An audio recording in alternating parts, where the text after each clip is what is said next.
होते हैं फ्रेंड्स, सभी आवाज आ रही है ना। लॉ ऑफ केमिकल कॉम्बिनेशन की हम बात कर रहे थे बेटा लास्ट लेक्चर में, तो अपन ने क्या कहा था, लॉ ऑफ केमिकल कॉम्बिनेशन यानी एलिमेंट्स आपस में रिएक्शन करते हैं, कंबाइंड होते हैं, वो क्या करते हैं, कुछ रूल्स के अकॉर्डिंग डिसाइड होता है। क्लियर है, इनको हम लॉ ऑफ केमिकल कॉम्बिनेशन बोलते हैं। और क्या करते हैं, कुछ जो अबनॉर्मल केसेस होते हैं, बिल्कुल गुड इवनिंग बेटा, good evening.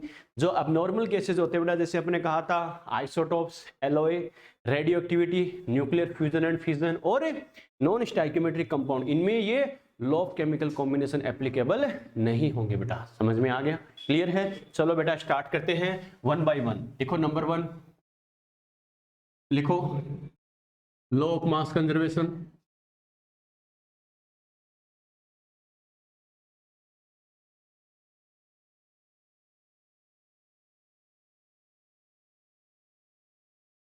Law of mass conservation,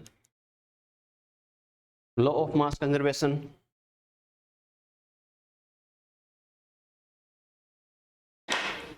law of mass conservation, law of mass conservation लिख लिए बेटा। देखो लॉ ऑफ मास कंजर्वेशन, पहली बात तो मुझे देखो कई बार ये साइंटिस्ट के नाम पे भी आते हैं, कौन से साइंटिस्ट का क्या है कैसे बेटा। तो सबसे पहले बात करते हैं given by Lavoisier, given by Lavoisier लिख लो। कौन थे बेटा ये साइंटिस्ट, बहुत बढ़िया बेटा, मैं देखा अभी सब्जी वाला था। कौन थे बेटा ये, आगे लिख लेना, father of chemistry, father of chemistry, सारी प्रॉब्लम इन्हीं की वजह से है, फादर ऑफ केमिस्ट्री। हालांकि आजकल नहीं पूछता, पहले के फेमस क्वेश्चन थे बेटा, 2-3 क्वेश्चन तो यही आते थे, फादर कौन था, मदर कौन था, ग्रैंडफादर कौन था, 2-4 चीजें। आजकल नहीं पूछता, उनको पता ही है, बच्चों के खुद के फादर मदर का ही होश नहीं आते बच्चों को, तो इनका क्या रखेंगे। तो लिख लेना फादर ऑफ केमिस्ट्री, जनरली इनको बोला जाता, ध्यान होना चाहिए बच्चे को। चलो लेवोसियर, ठीक है बेटा। देखो लेवोसियर ने क्या कहा, देखो लॉ ऑफ मास कंजर्वेशन, ये बेटा कंजर्वेशन नाम आपने फिजिक्स में सुना होगा, कंजर्व रहेगा मतलब no change, no loss no gain बेटा, क्या रहेगा, कंजर्व रहेगा, फिक्स रहेगा बेटा। ओके, यही बात इन्होंने कही क्या, कि कोई केमिकल रिएक्शन होती है बेटा, मैटर जो होता है, मास होता है, न तो उसको क्रिएट कर सकते हैं, न ही उसे डिस्ट्रॉय कर सकते हैं। Only one form to other form हम क्या कर सकते हैं, उसे कन्वर्ट कर सकते हैं, चेंज कर सकते हैं। बात समझ में आ गई, क्लियर है। फिर इन्होंने क्या कहा, मास कंजर्व रहेगा। केमिकल रिएक्शन के रेस्पेक्ट में अपन क्या कह सकते हैं, कि जब कोई केमिकल रिएक्शन कंप्लीट होती है तो before reaction after reaction total मास क्या होगा, इक्वल होगा बेटा। मैंने क्या बोला, before reaction after reaction total मास क्या रहेगा, इक्वल रहेगा, कंजर्व रहेगा। इसका मतलब यही तो बेटा, नो चेंज। क्लियर है, यानी before reaction total mass equal to मैं क्या बोलूंगा, आफ्टर रिएक्शन टोटल मास, या सिंपल फॉर्म में क्या कह सकता हूं, बिफोर रिएक्शन मतलब किसकी फॉर्म है, रिएक्टेंट, आफ्टर रिएक्शन किसकी फॉर्म है, प्रोडक्ट। इसका मतलब मैं कह सकता हूं क्या बेटा, total mass of reactant equal to total mass of product. Yes और नो, क्लियर बेटा। क्या कहेंगे, समझना इस चीज को, अपन क्या कह सकते हैं बेटा, total mass of reactants, total mass of reactant, जितने भी रिएक्टेंट होंगे इक्वल टू अपन क्या कह सकते हैं बच्चों, टोटल मास ऑफ प्रोडक्ट, यानी जितने भी प्रोडक्ट होंगे उनका मास सभी का क्या होगा बच्चों, इक्वल होगा। कंक्लूजन, एज ए कंक्लूजन हम क्या कह सकते हैं, ये। ओके, बच्चा कहेगा सर कैसे, तो समझना बेटा। फॉर एग्जांपल अपन ने ये लिखा है, carbon solid plus oxygen gas, हमें पता है बच्चों किसका फॉर्मेशन करेंगे, ये CO2 गैस का फॉर्मेशन करेंगे। क्लियर है, हमें पता है बच्चों कार्बन का यहाँ पर, अरे 1 मोल एटम का मास कितना है बच्चों, 12 ग्राम, है या नहीं है, है बच्चों। ऑक्सीजन का मास कितना है बेटा, 32 ग्राम, यस और नो, क्लियर है। CO2 का मास कितना है बच्चों, 44 ग्राम, यस और नो, क्लियर है। देखो बिफोर रिएक्शन टोटल रिएक्टेंट है, मैंने टोटल बोला है, टोटल मास ऑफ रिएक्टेंट्स या total mass equal to product equal होगा, चाहे रिएक्टेंट प्रोडक्ट कितने भी हो, 1 है 2 है 3 है, इससे कोई मतलब नहीं है। कैसे, ये रिएक्टेंट है ये भी रिएक्टेंट है, टोटल मास कर दो, 12 प्लस 32 कितना हो गया बच्चों, 44 ग्राम। क्लियर है, ओनली वन प्रोडक्ट है तो भी क्या होगा, 44 ग्राम। समझ में आ गया, यही बात इन्होंने कही, टोटल मास बिफोर रिएक्शन जितना था आफ्टर रिएक्शन भी क्या रहेगा, उतना ही रहेगा बेटा। समझ में आ गया, क्लियर है। लिखो बेटा, गिवन बाय लेवोसियर, ये तो लिख लिया ना, ठीक है। लिखो, according this law, according this law, matter can neither be created, matter can neither be created, matter can neither be created, matter can neither be created, matter can neither be created nor destroyed,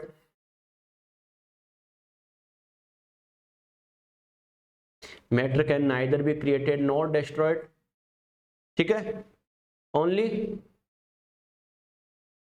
it can change from, only it can change from one to other form, only it can change from one to other form, इसको क्या करते हैं बेटा, only एक से दूसरी form में change कर सकते हैं, ठीक है।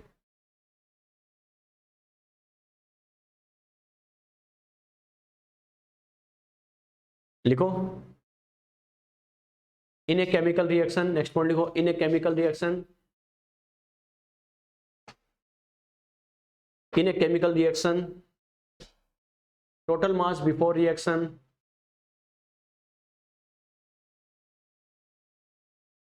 total mass before reaction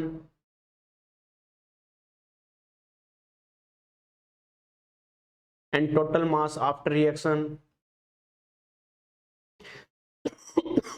total mass before reaction and total mass after reaction are always equal, are always equal, are always equal, but its physical and chemical nature, but its physical and chemical nature, but its physical and chemical nature may be changed,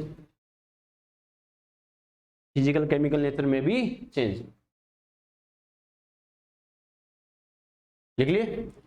बच्चा कहेगा sir कैसे, physical chemical nature change होने का मतलब क्या है बेटा, देखो फिजिकल का तो मतलब ये बेटा, देखो कैसे ये कार्बन सॉलिड में था, ऑक्सीजन गैस में था बेटा, दोनों रिएक्शन करके CO2 बना रहे हैं, किस में है, गैस की फॉर्म में आ रहा है, फिजिकल नेचर चेंज हो रही नहीं हो रही। केमिकल नेचर का मतलब है CO2 की रिएक्टिविटी कार्बन और ऑक्सीजन के बराबर हो, कोई जरूरी है क्या, नो बेटा, इनकी जो प्रॉपर्टी है, रिएक्टिविटी है, सब चेंज हो सकता है, नहीं हो सकता।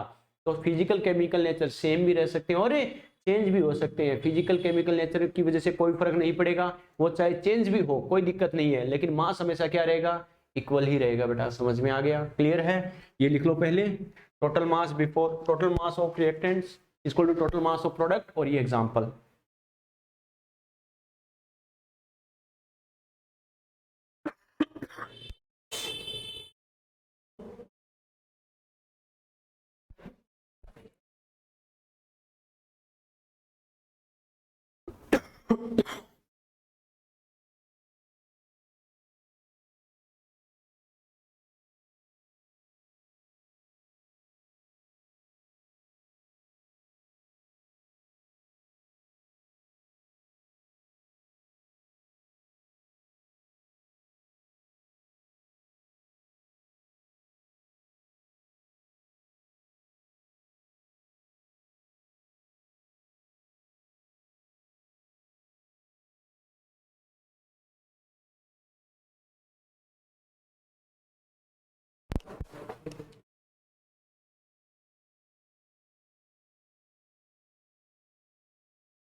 चलिए बच्चों, चलो बेटा देखो यहाँ पे तो हर टीचर बताता है, लेकिन इसके बारे में एक दो खास बातें सुनना अच्छे से बेटा।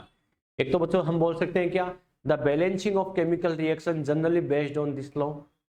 केमिकल रिएक्शन की बैलेंसिंग जनरली क्या होती है, इसी लॉ पर बेस्ड होती है। बिल्कुल बेटा ध्यान रखना। क्यों, बच्चा कहेगा सर क्यों, नॉर्मली बेटा रिएक्शन को बैलेंस करने का एक सिंपल मेथड हमने बताया था, आपको याद हो तो, क्या कि before reaction after reaction number of atoms equal कर देना, यस और नो।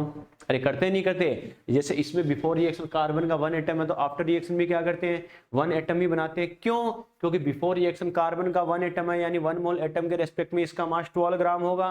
आफ्टर रिएक्शन भी 1 मोल एटम ही है, तो क्या होगा, ये भी इसकी वजह से मास क्या आएगा, 12 ग्राम ही आएगा। अगर बिफोर रिएक्शन देखो ऑक्सीजन के 2 एटम है, आफ्टर रिएक्शन ओनली 1 एटम होता, तो इधर मास कितना आता, 32 ग्राम आता, इधर कितना आता, 16 ग्राम आता। कभी मास बैलेंस होता है क्या, नो बेटा, लेकिन हमें पता है इधर 2 एटम है तो इधर भी क्या होगा, 2 ही एटम है, तो हमें पता है 2 मोल एटम के रेस्पेक्ट में दोनों तरफ मास क्या होगा, इक्वल होगा बेटा। समझ में आ गया। जैसे अपन ने कहा इधर मान लो ओनली O है, इधर भी O है, तो कोई दिक्कत नहीं है बेटा। ऑक्सीजन का 1 एटम है तो दोनों तरफ मास अपने आप बैलेंस हो गया, नहीं हो गया, हो गया। दोनों तरफ 2 एटम है तो 32 अपने आप बैलेंस हो गया, नहीं हो गया। 3 एटम है तो हमें पता है बेटा अपने आप बैलेंस हो गया, नहीं हो गया। 48 यस और नो। तो एक्चुअल में नंबर ऑफ एटम्स आप इक्वल कर दोगे तो मास अपने आप क्या हो जाएगा, बैलेंस हो जाएगा बेटा। समझ में आया। तो बैलेंसिंग एक्चुअल में कि पहले मैं मास कैलकुलेट करूं, इधर मास कितना है, इधर ध्यान दो कि इधर कितना आ रहा, 44 आ रहा है। इधर 44 आने के लिए, 44 लाने के लिए मैं क्या करूं, कितना कार्बन होना चाहिए, कितना ऑक्सीजन करूं, 1 की वजह से इतना तो 2 की वजह से इतना, माथा पच्ची की जरूरत नहीं, सिंपल मेथड है। दोनों तरफ नंबर ऑफ एटम्स इक्वल कर दो, यस और नो। दोनों तरफ नंबर ऑफ एटम इक्वल हो जाएंगे, मास अपने आप क्या हो जाएगा, बैलेंस हो जाएगा। और दोनों तरफ नंबर ऑफ एटम इक्वल करने के लिए इसी को तो अपन बोलते हैं बेटा स्टोइकियोमेट्री के अकॉर्डिंग बैलेंस करना, बैलेंस केमिकल रिएक्शन, यस और नो। तो एक्चुअल में वो जो बैलेंस हम करते हैं बेटा कंपैरिजन करने के लिए, उसका रीजन क्या होता है, ये होता है बेटा, ताकि दोनों तरफ एटम्स अगर इक्वल हो गए, रिएक्शन बैलेंस है, दोनों तरफ एटम्स इक्वल है, दोनों तरफ एटम्स इक्वल है, तो दोनों तरफ मास अपने आप क्या हो जाएगा, इक्वल हो जाएगा बेटा। समझ में आ गया, क्लियर है। अब बताओ अगर मैं बोलूं the balancing of chemical reaction generally based on this law, गलत है या सही है? अरे रिएक्शन का बैलेंस करना इसी लॉ पर बेस्ड है बेटा। ये लॉ क्या कहता है कि रिएक्शन क्या होनी चाहिए, मान लो दोनों तरफ मास क्या होना चाहिए, इक्वल होना चाहिए। दोनों तरफ मास इक्वल होने के लिए हम एटम्स इक्वल करते हैं, और एटम्स इक्वल करते हैं इसी को तो अपन क्या बोलते हैं, रिएक्शन की बैलेंसिंग। तो फाइनली उस बैलेंसिंग का एम क्या होता है, ताकि दोनों तरफ मास क्या हो जाए, इक्वल हो जाए। समझ में आ गया, यस और नो, क्लियर है बेटा। लिखो अगला स्टेटमेंट, लिखो the balancing of chemical reaction, the balancing of chemical reaction generally based on this law.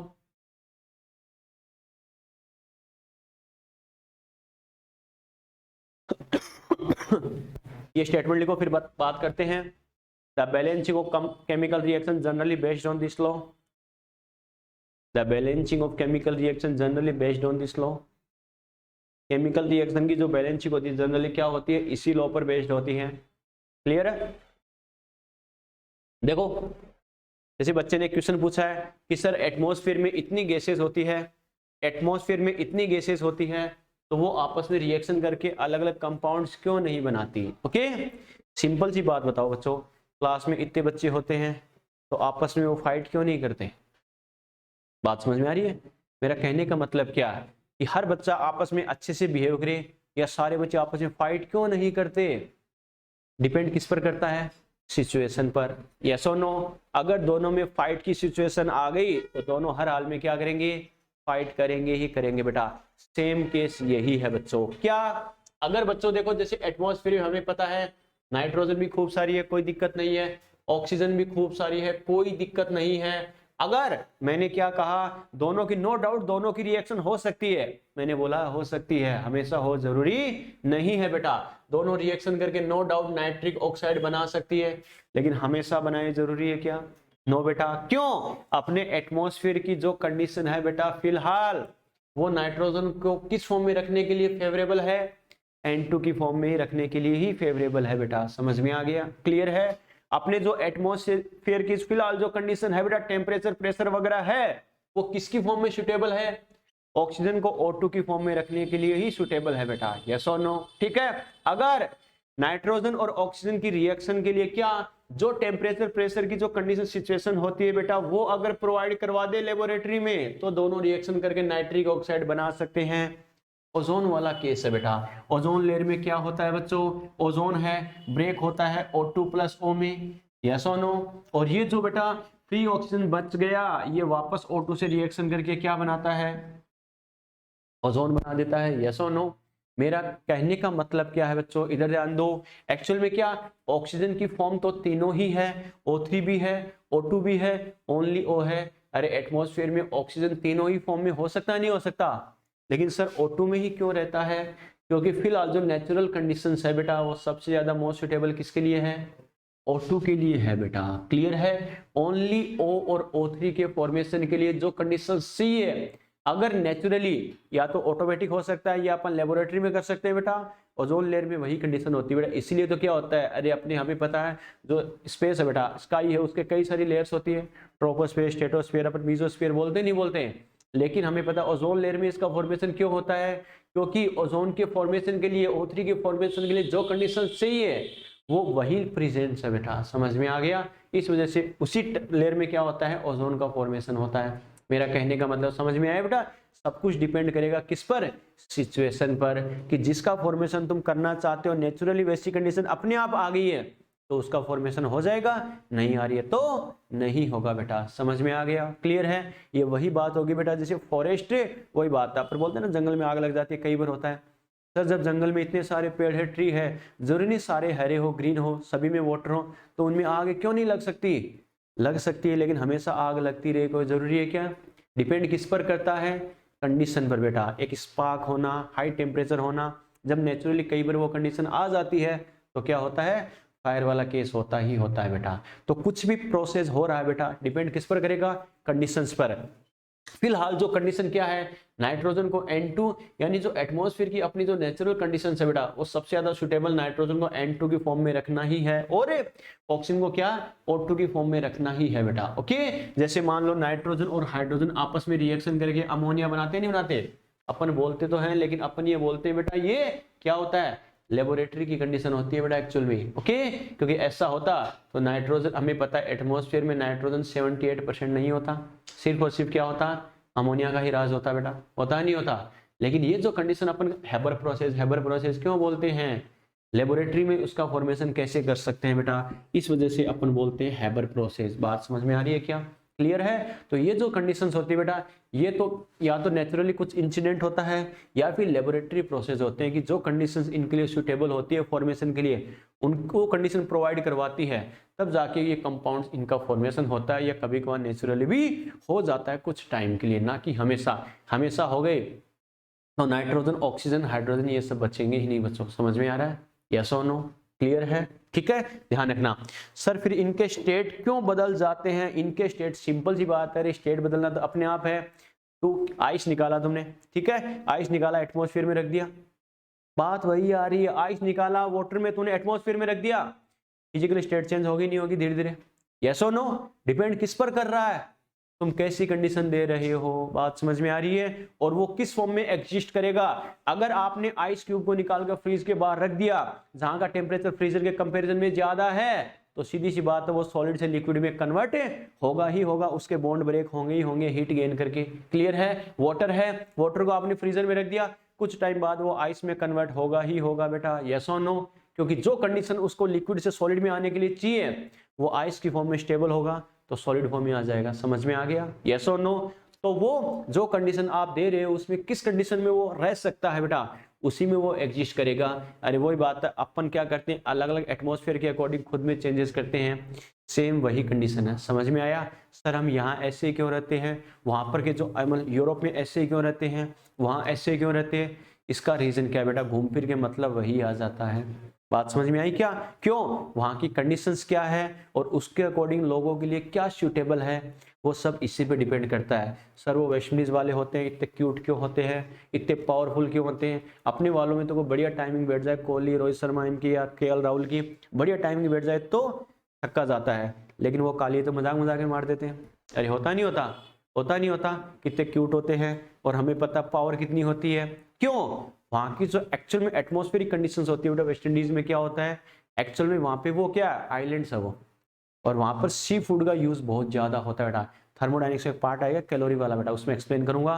तो वो जो अपन क्या करते हैं, 10 चपाती हो गई, 20 हो गई, अपन क्या करते हैं खाली चपाती भरते हैं, जिससे एनर्जी कम मिलती है, खाली वहम दूर होता है कि ठीक है अब काम हो गया, बात करता हूँ, लेकिन खाली वहम दूर होता है, पेट भरता है, उतनी एनर्जी नहीं मिलती, और उतना ही खाना खाकर वो काली क्या करते हैं, आग लगा देते हैं बेटा।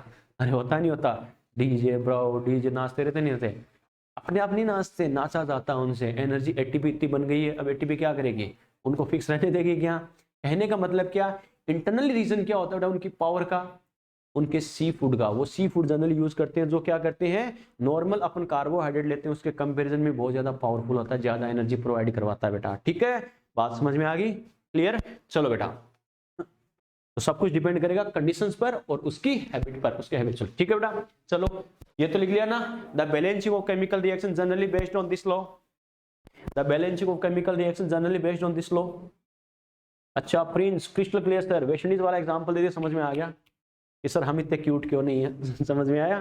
ठीक है बेटा, चलो जो भी रीजन है बेटा, सारी कंडीशंस का है, कैसी कंडीशंस है, लिख लिया गया। The balancing of chemical reaction generally based on this law. चलो बेटा अब बात करते हैं बेटा, एक चीज और ध्यान रखना, इसके बारे में अपन क्या कहे, we can represent the quantitative relationship between reactant and product by this law. इस लॉ के थ्रू अपन क्या कर सकते हैं, रिएक्टेंट एंड प्रोडक्ट में क्वांटिटेटिव रिलेशनशिप, ये इतना है, ये इतना होगा, ये इतना है, ये इतना होगा, रिप्रेजेंट कर सकते नहीं कर सकते। घूम फिर के वही स्टाइकियोमेट्री वाली बात आ गई।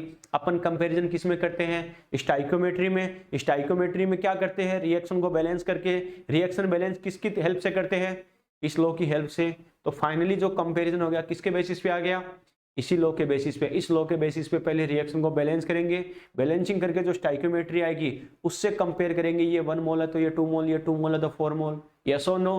तो फाइनली अपन कहे बेटा जो रिलेशनशिप शो करते हैं अपन क्वांटिटेटिव रिलेशनशिप, ये इतना है तो ये कितना होगा, ये इतना है तो ये कितना होगा, इसमें मेजर रोल किसका हो गया, इसी लॉ का हो गया बेटा। समझ में आ रहा है, यस और नो, क्लियर है? लिखो बेटा, नेक्स्ट पॉइंट लिखो, we can represent we can represent the quantitative relationship, quantity मतलब ये इतना, ये इतना, we can represent the quantitative relationship between reactants and products, we can represent the quantitative relationship between reactants and products, we can represent the quantitative relationship between reactants and products, we can represent the quantitative relationship between reactants and products by this law, we can represent the quantitative relationship, we can represent the quantitative relationship between reactants and products by this law। Clear बेटा? तो मास conserve रहता है, ये तो हर कोई बताता है, लेकिन लास्ट के 2 पॉइंट मैंने जरूर बताया बेटा, ध्यान रखना बेटा। क्लियर है? मेजर रोल इसी लॉ का होगा। चलो लिखो बेटा, second law of definite proportion,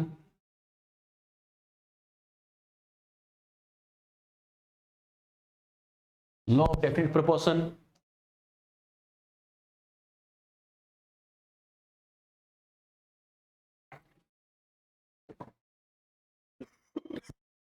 law of definite proportion, law of definite proportion, law of definite proportion. चलिए लॉ ऑफ डेफिनिट प्रोपोर्शन बेटा साइंटिस्ट का नाम लिख दो, given by Proust, given by Proust, given by Proust, given by Proust. लिख लिए? देखो बेटा क्या होता है, लॉ ऑफ डेफिनिट प्रोपोर्शन, नाम से पता चल रहा है बेटा, डेफिनिट, डेफिनिट मतलब क्या होना, फिक्स होना। क्लियर है? प्रोपोर्शन मतलब क्या, रेशियो में। ये लॉ क्या कहता है बेटा, एक मॉलिक्यूल या कंपाउंड होता है, इसमें जितने भी एलिमेंट्स होंगे वो ऑलवेज क्या होंगे, मास के डेफिनिट प्रोपोर्शन में होंगे। उनका मास क्या होगा, फिक्स रेशियो में होगा, चाहे उस मॉलिक्यूल या कंपाउंड का फॉर्मेशन किसी भी मेथड से किया जाए। मैंने क्या बोला, elements are always contains in definite proportion of mass in a molecule और compound, however the method of formation of molecule compound may be any type। यानी उस कंपाउंड या मॉलिक्यूल का फॉर्मेशन का मेथड चाहे कैसा भी हो, आपने एक ही मॉलिक्यूल या कंपाउंड बोला है तो सीधी सी बात है उसमें होने वाले एलिमेंट्स भी क्या होंगे, सेम होंगे बेटा। अपन बोलते हैं वाटर, तो हमें पता वाटर है तो ऑलवेज हाइड्रोजन और ऑक्सीजन ही होगा। हाँ कभी कभार उसकी हाइड्रोजन की फॉर्म चेंज हो सकती है, लेकिन है तो बेटा हाइड्रोजन की फॉर्म बेटा। क्लियर है? अपन बोलते बेटा वही बात है, अमोनिया तो रहेगा तो नाइट्रोजन और हाइड्रोजन ही। सेम कंपाउंड बोला है तो उसके एलिमेंट फिक्स होंगे बेटा, और वो जो कंपाउंड सेम है तो एलिमेंट फिक्स है, तो उन एलिमेंट का मास हमेशा क्या रहेगा, फिक्स रहेगा बेटा। चाहे आप अमोनिया का फॉर्मेशन किससे भी करो बेटा, समझ में आ रहा है? आप अमोनियम क्लोराइड का ब्रेक कर दो, अमोनिया प्लस HCl बन जाएगा, या नाइट्रोजन हाइड्रोजन की रिएक्शन करवा के बना दो। अमोनिया अगर बोला है तो क्या होगा, उसमें नाइट्रोजन हाइड्रोजन के मास का रेशियो क्या रहेगा, सेम रहेगा। क्लियर है? बच्चा कहेगा सर कैसे, समझना बेटा इस चीज को। देखो कैसे होता है, फॉर एग्जाम्पल मैंने ये लिखा है कार्बन सॉलिड, आवाज तो आ रही ना प्रिंस? अभी आवाज कहीं की आई रे? आवाज तो आ रही है ना? यस और नो?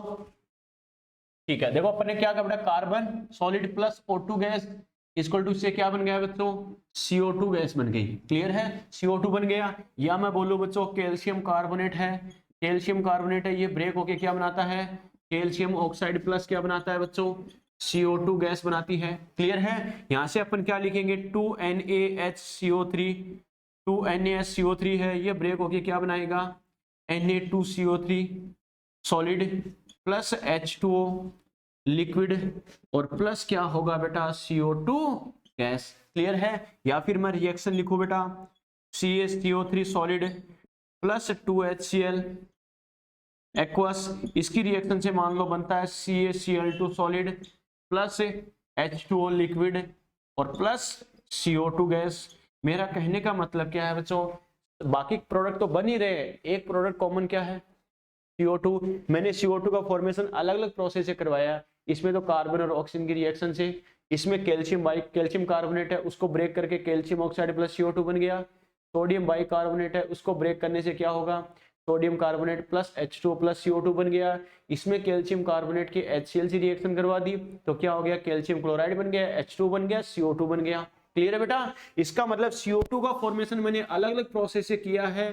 फॉर्मेशन का प्रोसेस चाहे कुछ भी हो सकता है। ओके, मुझे स्टडी किसके रेस्पेक्ट में करनी है, CO2 के रेस्पेक्ट में। अगर मैं CO2 की बात करूं तो मुझे पता है कार्बन का मास कितना है बेटा इसमें 12 ग्राम, यस और नो, अरे CO2 है तो कार्बन कितना है 12 ग्राम, और ऑक्सीजन का मास कितना है बेटा 32 ग्राम, यस और नो।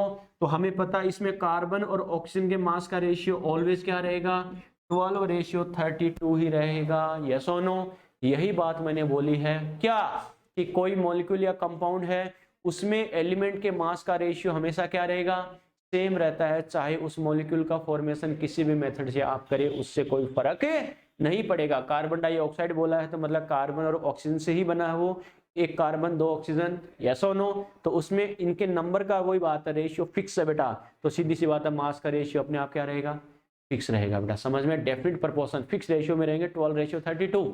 क्लियर है, यस और नो? लिखो लिखो, गिवन बाय प्राउस्ट किया तो लिख लिया ना, ठीक है। नेक्स्ट पॉइंट लिखो, according this law, according this law heading है बेटा, उसी में कॉन्सेप्ट छुपा, ध्यान रखना हर लॉ का।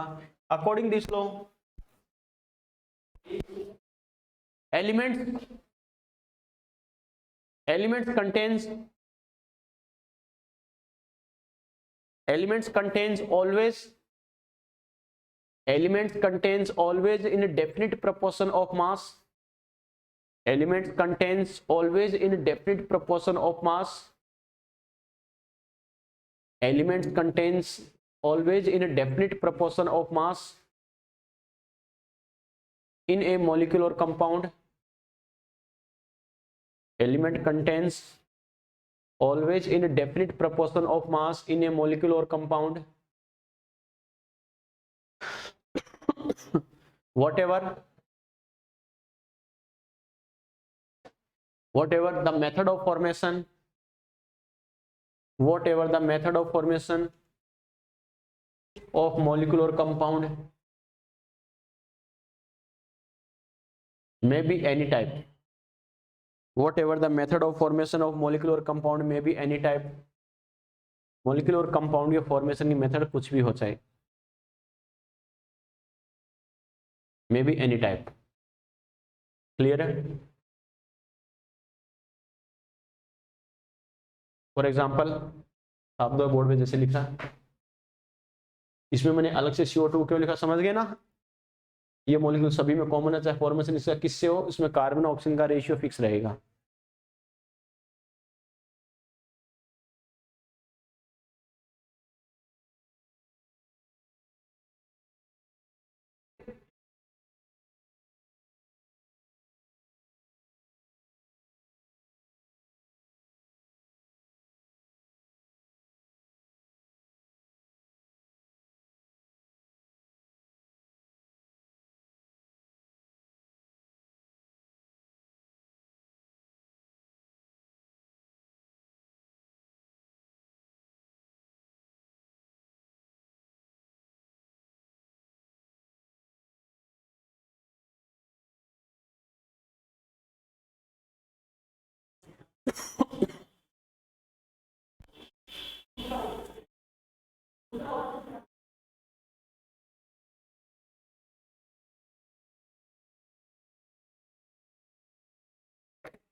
हेलो,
हाँ बेटा वो सर्वर प्रॉब्लम होगी देख रहा हूँ।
हाँ प्रिंस, अभी आवाज आ रही है बेटा? आवाज आ रही है ना प्रिंस छवि? ठीक, चलो ये नोट कर लिया था ना, ये नोट कर लिया था। चलो नेक्स्ट लिखो बेटा, हेडिंग लिखो law of multiple proportion, law of multiple proportion. ठीक है, नेक्स्ट लिखो बेटा law of multiple proportion, law of multiple proportion लिख लिए।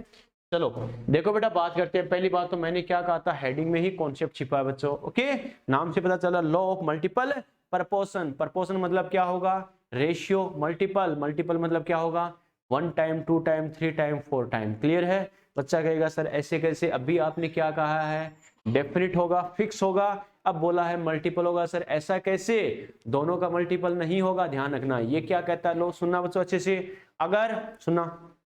हाँ, साइंटिस्ट का नाम तो लिखो, गिवन बाय डॉल्टन। डॉल्टन थे बेटा, देखते हैं इनकी क्या दिक्कत थी। Given by Dalton, given by Dalton, given by Dalton. चलिए ठीक है, देखो बेटा इन्होंने क्या कहा, समझना इस चीज को। डॉल्टन, डॉल्टन ने क्या बोला, देखो कि अगर दो एलिमेंट आपस में रिएक्शन करके एक से ज्यादा टाइप के कंपाउंड बनाए, अरे सीधी सी बात है, दो एलिमेंट आपस में रिएक्शन करके एक ही कंपाउंड बनाए, जरूरी है क्या? हाइड्रोजन और ऑक्सीजन रिएक्शन करके H2O भी बनाता है, H2O2 भी बनाता है, यस और नो?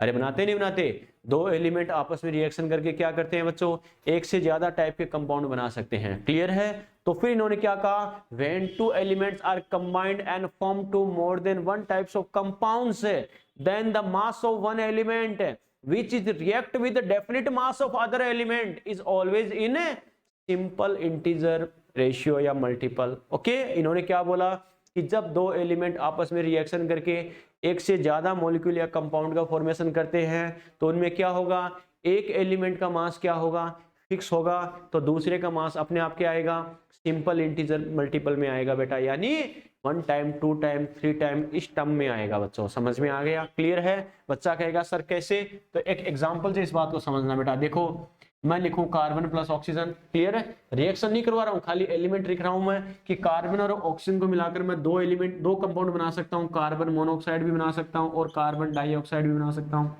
यस और नो? अरे बना सकता हूं, नहीं बना सकता हूं? बना सकता हूं। यहां पर अगर मैं बात करूं बच्चों तो ये बताओ, कार्बन कार्बन की अगर मैं बात करूं तो कार्बन रेशियो ऑक्सीजन, ये बताओ इनके मास का रेशियो क्या है बेटा?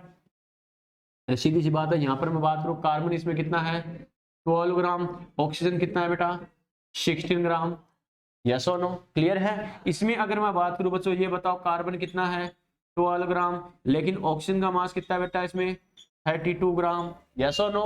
अब इसमें मैं कंपेयर करूं बच्चों तो देखो यहां से क्या कहेंगे, कार्बन कार्बन का तो 12 ग्राम ये तो फिक्स है या नहीं है, एक एलिमेंट का मास क्या होना चाहिए, फिक्स होना चाहिए, दूसरे का क्या आएगा बेटा, इंटीजर मल्टीपल में आएगा, यानी फ्रैक्शनल नहीं आएगा, डेसिमल में नहीं आएगा, इंटीजर मल्टीपल आएगा। कैसे? यहां मैं ऑक्सीजन की बात करूं बेटा, ऑक्सीजन का पहले में कितना है 16, दूसरे में कितना है 32, तो ये कितना हो जाएगा बेटा 1:2।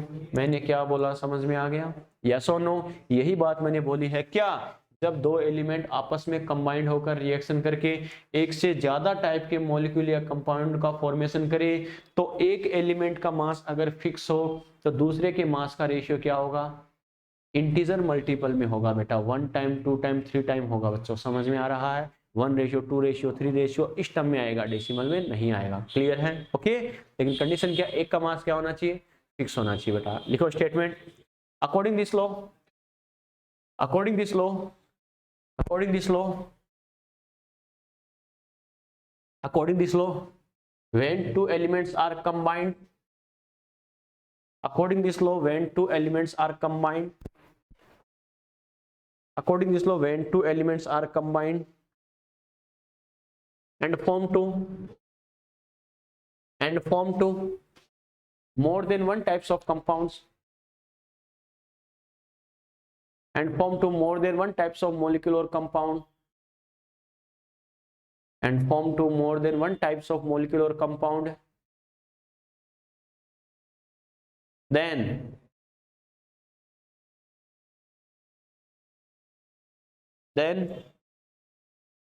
the ratio of mass of one element, then the ratio of mass of one element, then the ratio of mass of one element which is react with definite mass of other element, then the ratio of mass of element which is react with the definite mass of other element,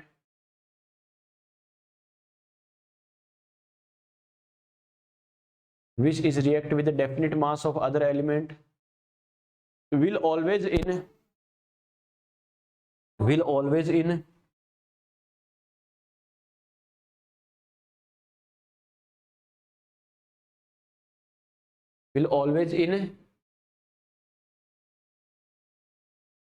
integer multiple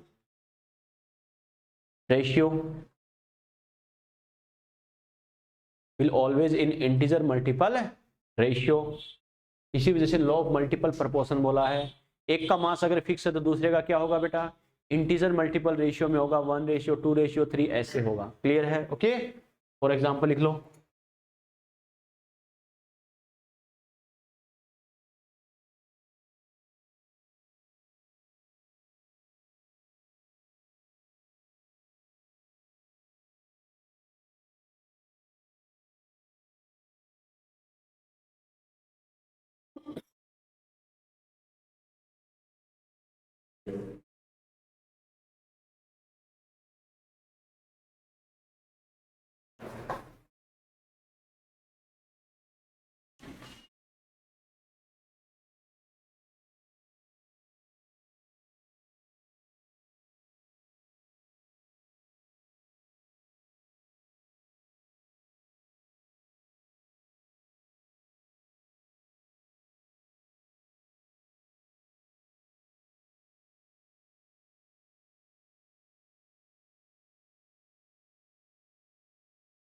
अपन ने ये बात starting में ही बोली है बेटा, law of chemical combination abnormal cases के लिए applicable नहीं होंगे। बात समझ में आ गई? इसी वजह से वो पॉइंट मैंने स्टार्टिंग में फिक्स किया था बेटा, ध्यान रखना ये ओनली नॉर्मल रिएक्शंस के लिए एप्लीकेबल होते हैं बच्चों। क्लियर है? हमें पता है एक में मान लो कार्बन 12 फॉर्म में, दूसरे में कार्बन 14, कोई बात है, कई आइसोटोप होते हैं, एक में क्लोरीन 35 है, दूसरे में 37 है, तो क्या होगा? इनबैलेंस होगा नहीं होगा? होगा बेटा। तो अब नॉर्मल केसेस में ये अप्लाई नहीं होंगे। Law of chemical combination normal reactions के लिए अप्लाई होंगे। जो अब नॉर्मल केसेस होते हैं वो एक्सेप्शनल केसेस है बेटा, उनका हमें ध्यान रखना है। बात समझ में आ गई? क्लियर है? चलो नोट कर लिए ना। चलो ये अपने बात की बेटा law of multiple proportion. Number 4 लिखो बेटा, law of reciprocal.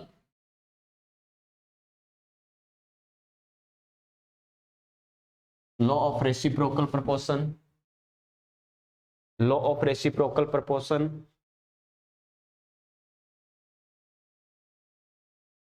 Law of reciprocal proportion, law of reciprocal proportion लिख लिया। Law of reciprocal proportion. बच्चों देखो साइंटिस्ट की अगर हम बात करें तो लिखो बेटा गिवन बाय रिचर। रिचर ना कि लिचड़ या कीचड़, रिचर।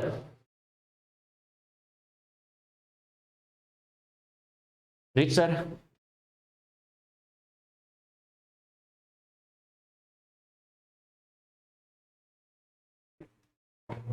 लिख लिया। देखो बेटा इन्होंने क्या कहा बेटा, देखो जितना प्यारा इनका नाम था बेटा उतना ही प्यारा नियम था, बहुत ईजी था। ओके देखो स्टेटमेंट सुनना समझना अच्छे से, फिर इसको विद एग्जांपल अपन एक्सप्लेन करते हैं। इन्होंने क्या कहा सुनना, when two elements are separately react with a definite mass of same element, then the ratio of mass of both elements will always in simple integer ratio when they are mutually react। इन्होंने क्या कहा देखो, बात समझ में आई? Yes और no? शाबाश बेटा। देखो अब अच्छे समझना इस चीज को। मैंने क्या बोला है, इन्होंने क्या बोला देखो, कि जब दो एलिमेंट, सुनना इस बात को, कि जब दो एलिमेंट किसी तीसरे सेम एलिमेंट की डेफिनेट अमाउंट से सेपरेटली रिएक्शन करेंगे तो दोनों एलिमेंट के मास का जो रेशियो होगा वो क्या होगा? जब दोनों आपस में खुद रिएक्शन करेंगे उस कंडीशन में उनके मास का रेशियो क्या आएगा?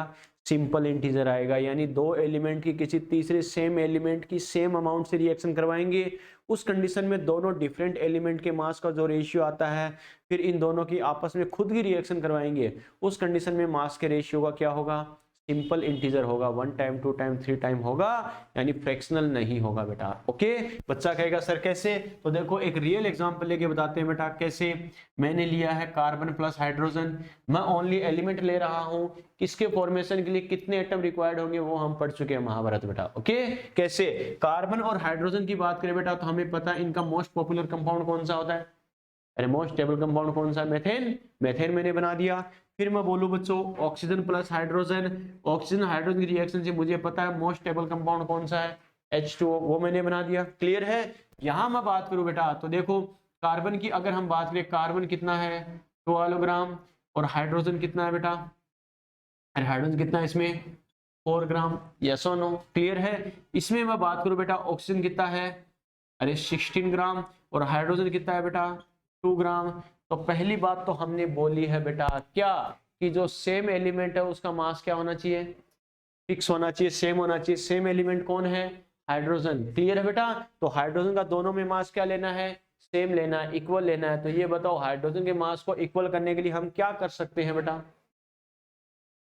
तो ऊपर वाले पे छोड़ देंगे, क्या करेंगे? अरे इसको दोनों को मल्टीप्लाई कर सकते नहीं कर सकते? मैथमेटिक का रूल क्या है? सेम चेंज कर दो कोई फर्क नहीं आएगा। क्या इसको भी मैं 2 से मल्टीप्लाई कर सकता हूं, इसको भी 2 से मल्टीप्लाई कर सकता हूं? यस और नो? तो यहाँ पर मेरे पास क्या आ जाएगा? ऑक्सीजन कितना हो गया बेटा? 32 ग्राम। और ये कितना हो गया? 4 ग्राम। समझ में आ गया? यस और नो? ओनली इसको मल्टीप्लाई नहीं कर सकता, इसकी वजह से इसको भी मल्टीप्लाई करना है, क्योंकि मैथमेटिकली अभी बात तो वही है ना। इसका फिर से मैं सिंपल रेशियो क्या ले सकता हूँ? 16 मल्टीप्लाई रेशियो 2। यस और नो?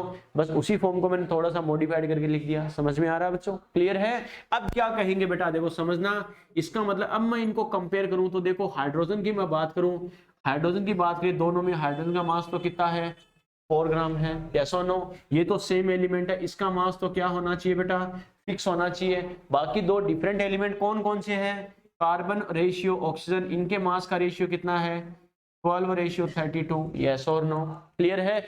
इस कंडीशन में इनके जो मास का रेशियो आ रहा है दोनों डिफरेंट एलिमेंट का, जब दोनों खुद आपस में रिएक्शन करेंगे, और हमें पता है कार्बन और ऑक्सीजन जब खुद आपस में रिएक्शन करते हैं मोस्ट स्टेबल कंपाउंड कौन सा होता है CO2।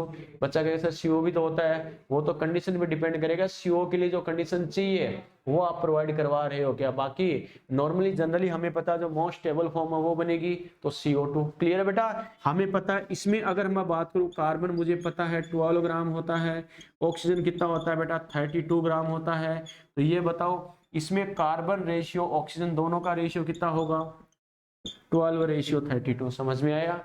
यही बात मैंने बोली है क्या कि जब दो एलिमेंट किसी तीसरे सेम एलिमेंट की सेम अमाउंट से रिएक्शन करते हैं तो दोनों एलिमेंट के मास का रेशियो, जब दोनों एलिमेंट खुद आपस में रिएक्शन करेंगे उनके मास के रेशियो का क्या होगा इंटीजर मल्टीपल होगा, या तो 1 टाइम या 2 टाइम या 3 टाइम, लेकिन डेसिमल में नहीं होगा बेटा, समझ में आ गया, क्लियर है।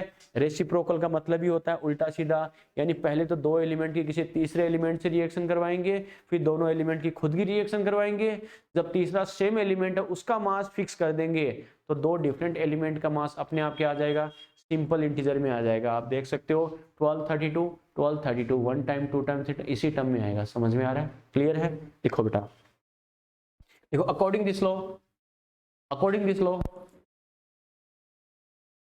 According this law according this law according this law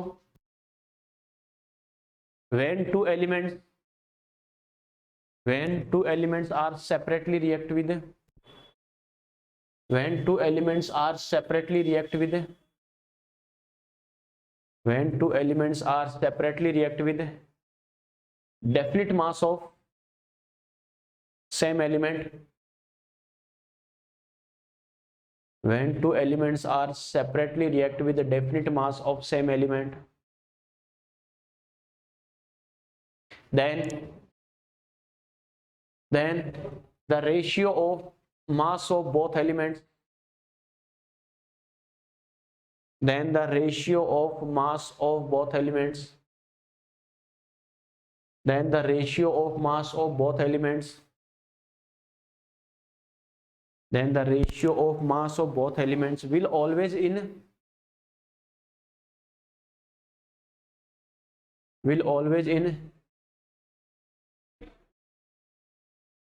simple integer ratio will always in simple integer ratio when they are mutually react when they are mutually react when they are mutually react when they are mutually react for example लिखो बेटा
next बात करते हैं बेटा law of equivalent proportion. Law of equivalent proportion छाप दिए बच्चों, छाप दिए क्या? चलो, law of equivalent proportion, law of equivalent proportion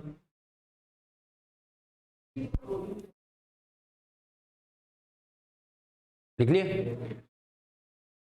लिख लो, गिवन बाय रिचर, यही साइंटिस्ट है, given by Richter, given by richer.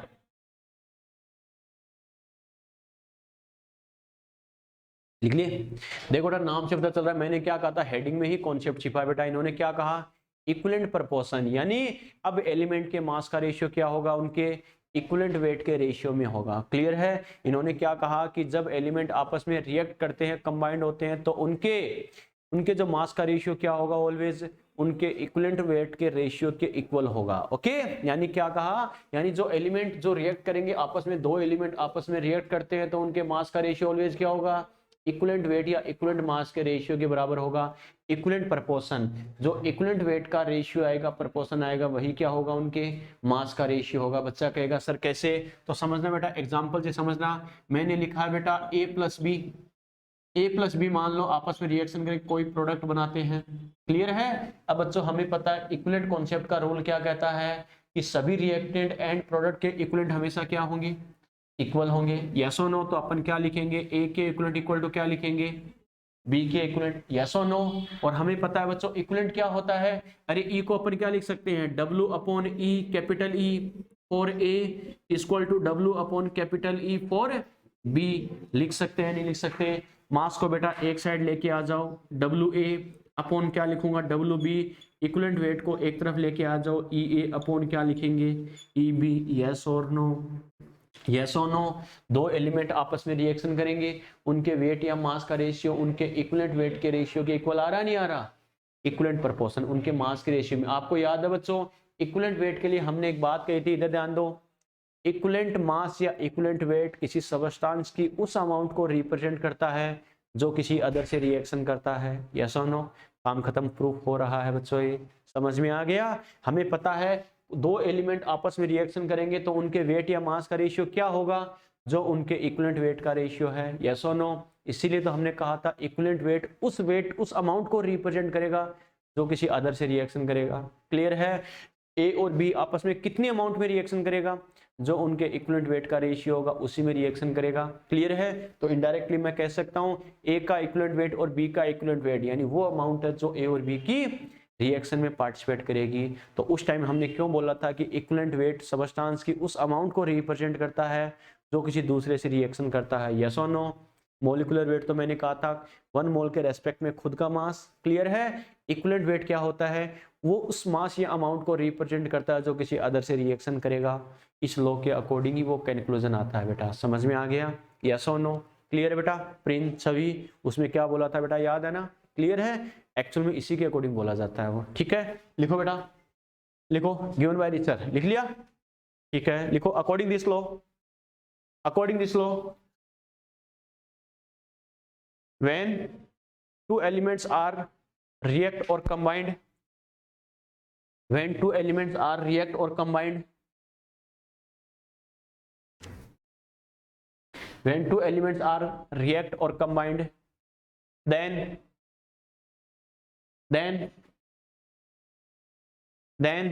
the ratio of mass of both elements, then the ratio of mass of both elements, then the ratio of mass of both elements will always equal to, then the ratio of mass of both elements will always equal to